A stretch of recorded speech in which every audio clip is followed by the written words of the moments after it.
Les amis, certaines personnes seront surpris qui vont arriver devant le Seigneur et le Seigneur va leur dire, je ne te connais pas.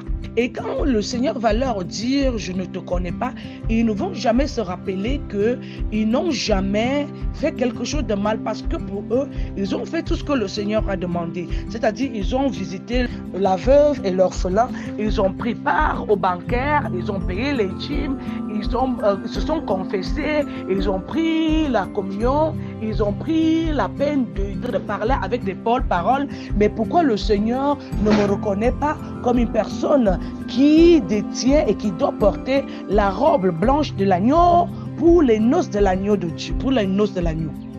Vous allez vous rendre compte que le Seigneur ne serait même pas là en train de vous regarder. Il va plutôt jeter son regard de l'autre côté. Parce que quand il va vous regarder, il va vous voir avec les diplômes d'autres personnes.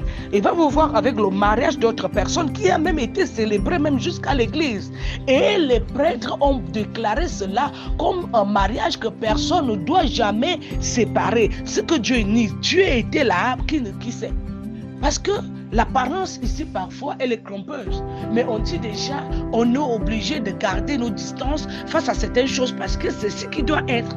Vous serez surpris que le Seigneur ne va même pas se souvenir que vous aviez eu un travail parce qu'il ne sait même pas comment vous avez fait pour avoir son travail. Vous allez même vous rendre compte que le Seigneur ne va même pas se souvenir de vous, que vous avez eu un enfant, parce qu'il ne sait même pas comment vous avez fait pour avoir cet enfant. Et quand vous priez pour un enfant, peut-être le Seigneur n'est même pas au courant de cet enfant, et le Seigneur ne veut pas exaucer cet enfant, ça devient le problème du Seigneur.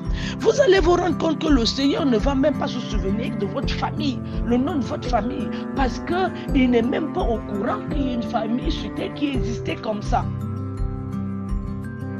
Tout ça parce que nous n'avons pas voulu être les vraies personnes de nature, à la personne de Dieu, à la manière qu'ils nous ont créés. Nous, on a voulu plutôt que le Seigneur nous crée d'une autre manière. Et c'est cette manière-là que nous sommes aujourd'hui. Voilà. Sa ressemblance-là et son image-là nous cause creux de problèmes.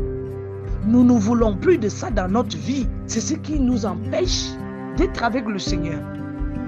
Parce que chaque jour, il nous parle toujours des choses qui nous ramènent à la pauvreté.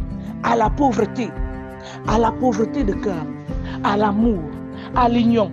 Au partage. Le vrai partage, pas ce que tu as fait.